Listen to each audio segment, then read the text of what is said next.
Welcome to this episode. Today, we're diving into the recent and significant escalation in the Strait of Hormuz, where Iran has seized an Emirati-owned tanker near Qeshm Island. This move marks a sharp turn from mere threats to actual physical enforcement over one of the world's most critical energy choke points. Yeah, it's a pretty serious development. The Strait of Hormuz is vital, not just regionally but globally, for energy shipments.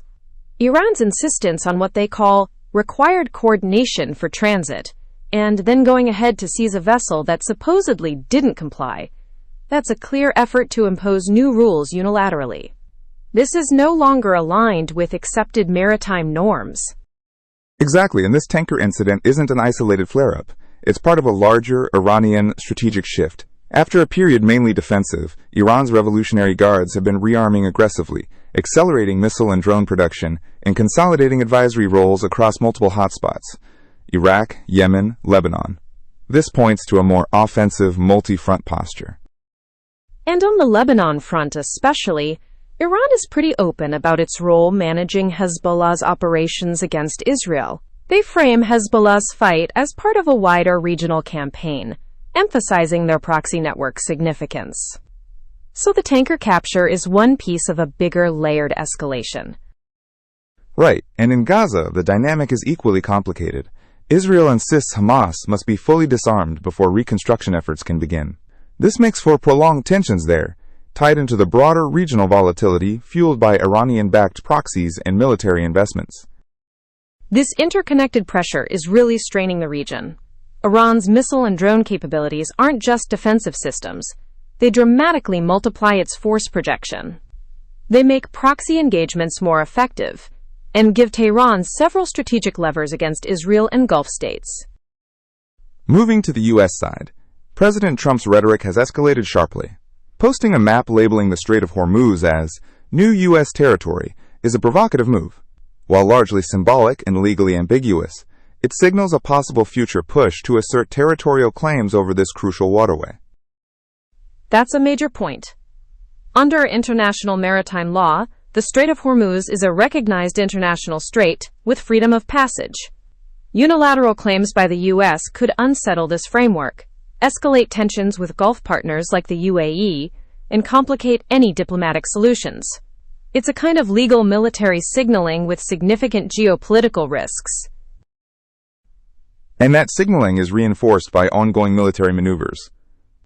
The USS George Washington, replacing the Abraham Lincoln, maintains a steady carrier presence, which underpins deterrence and power projection. Plus, B-2 stealth bombers are reportedly on standby, ready to target Iranian nuclear sites if diplomacy fails. It's a careful balancing act between deterrence and preparation for escalation. The military posture suggests Washington is ready for a slow boil situation, deterring Iran while preparing for possible offensive options. But that adds to the volatile risk calculus for the region. So, if I understand correctly, these naval and air power shifts are more than routine rotations. They're deliberate statements of U.S. resolve towards Iran's expanding assertiveness, right? Absolutely. They communicate capability, but also U.S. willingness to act if necessary. It positions the U.S. firmly in the escalating disputes across the Gulf and the wider Middle East.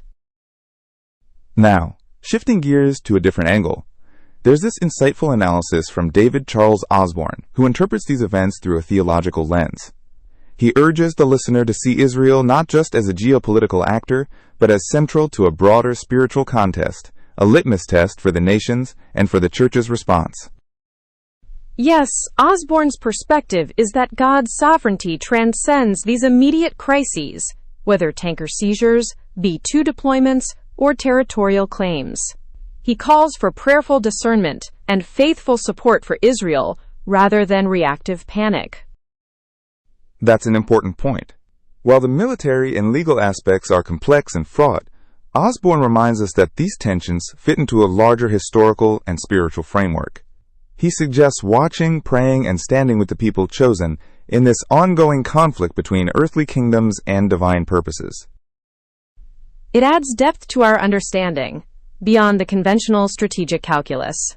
For observers and policymakers alike, It challenges us to consider the ideological and faith-based dimensions continually shaping these conflicts. To wrap up then, the situation in the Strait of Hormuz has deteriorated into active confrontation, with Iran pushing aggressive maritime control alongside proxy expansions in Lebanon and Gaza. The U.S. responds with strong military posturing and symbolic territorial assertions. And all of this unfolds within a complex web of international law, regional proxy conflicts, and ideological narratives. The stakes are high, and the evolving dynamics could push toward either a maritime agreement or a broader confrontation involving multiple powers. Exactly.